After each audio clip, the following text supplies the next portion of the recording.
born again, make a day that this is the day of salvation for you. కాబట్టి నువ్వు ఇంకా తిరిగి జన్మించినట్లయితే ఈ దినాన్ని నీ జీవితంలో రక్షణ దినంగా చేసుకో. Jesus loves you. యేసు ప్రభు నిన్ను ప్రేమిస్తున్నాడు. నీ గురించి He is చింతిస్తున్నాడు. mindful about you. నీ గురించి He wants ఆలోచిస్తున్నాడు. to wipe out all your tears. నీ కన్నిటినంతా తుడిచేయబోతున్నాడు ఆయన. Your sorrow shall be turned into joy. నీ యొక్క దుఃఖం ఆనందంగా మార్చబడుతుంది. Your dryness shall become a delightful day. కాబట్టి నీ యొక్క దుఃఖంతో నిండిన దినము ఆనందకరమైనటువంటిదిగా Your చేయబడును. hopeless day and the future would become a future of hope. నిరాశజనకమైనటువంటి నీ యొక్క భవిష్యత్తు ఆశతో నిండినటువంటి భవిష్యత్తు అవును గాక.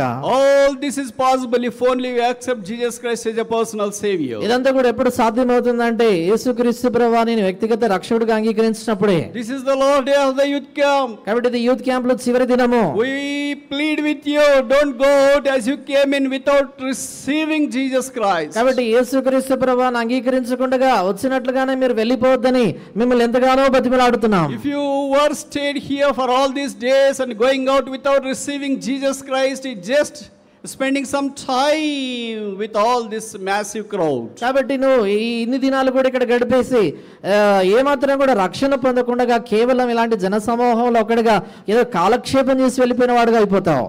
Bible says the blood of Jesus Christ cleanseth us from all our sin. బైబిల్లో రాయబడింది ప్రభువైన యేసు రక్తము ప్రతి పాపం నుండి మనల్ని కడిగి పవిత్రపరుస్తుంది.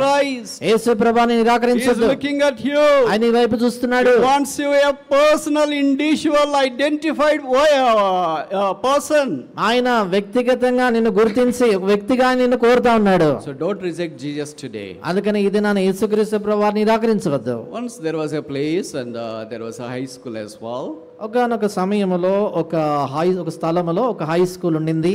And in the morning there was a hectic day for all the high school students, and students were there in the classrooms and the teachers were attending to the classes regularly. ఆ యొక్క ఉన్నత పాఠశాల ఉదయకాలన చాలా పని కలిగినటువంటి దినంగా ఉండింది. విద్యార్థులు చదువుకుంటున్నటువంటి సమయము, ఉపాధ్యాయులందరూ కూడా పాఠాలు చెప్తూ ఉన్నటువంటి సమయం. Let's think that perhaps the last day for them before they can disperse for the vacation. ఇలాగ అనుకుందాము, వారి సెలవులకు వెళ్ళేదానికి మునుపుగా అది వారికి చివరి దినమై ఉండవచ్చని. So there were at least 50 students, imagine.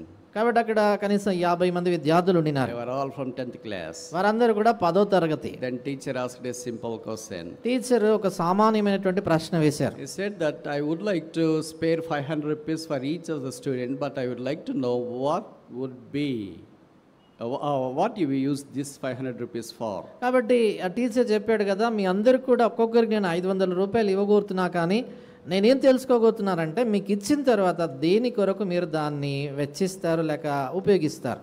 And one lad came and he said, I want to go to paradise and have a full biryani before I leave youth camp. ఒక అబ్బాయి చెప్పాడు కదా, యూత్ క్యాంప్ విడిచి వెళ్ళేదాని మునుపుగా పారడైజ్కి వెళ్ళి paradise biryani తినేసి వెళ్ళాలనుకుంటున్నా. Okay. Then he called other boy.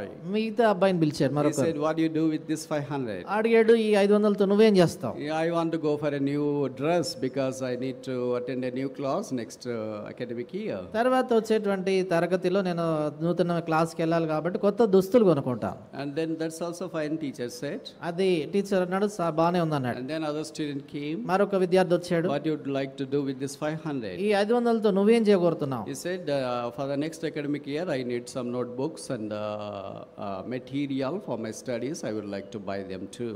వచ్చే మరి సంవత్సరం నిమిత్తమై నాకు కొన్ని పుస్తకాలు, మరి నా యొక్క పాఠశాల పుస్తకాలు అవసరమే ఉంటాయి, వాటి కొనుక్కోవాలనుకుంటున్నాను అన్నాడు. That was really solid reason. మంచి కారణం, బలమైనటువంటి కారణాలు ఇచ్చారు. And there was a small lad who was sitting on the rear bench. ఆ వెనక బెంచిలో ఒక చిన్న అబ్బాయి కూర్చొని ఉన్నాడు. That was the last guy to respond for this 500. What he would going to do? ఇక్కడ టీచర్ గారు అడిగినటువంటి 500 ఇస్తే ఏం చేస్తారనే దానికి జవాబిచ్చేటువంటి చివరి అబ్బాయి వాడు. And that boy came to the platform of the teacher.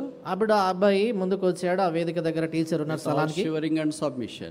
ఎంతో వణుకుతో లోబడే స్వభావంతో He said like this. ఆయన ఇలాగ అన్నాడు, Teacher, my father died long ago when I was not even coming to the school.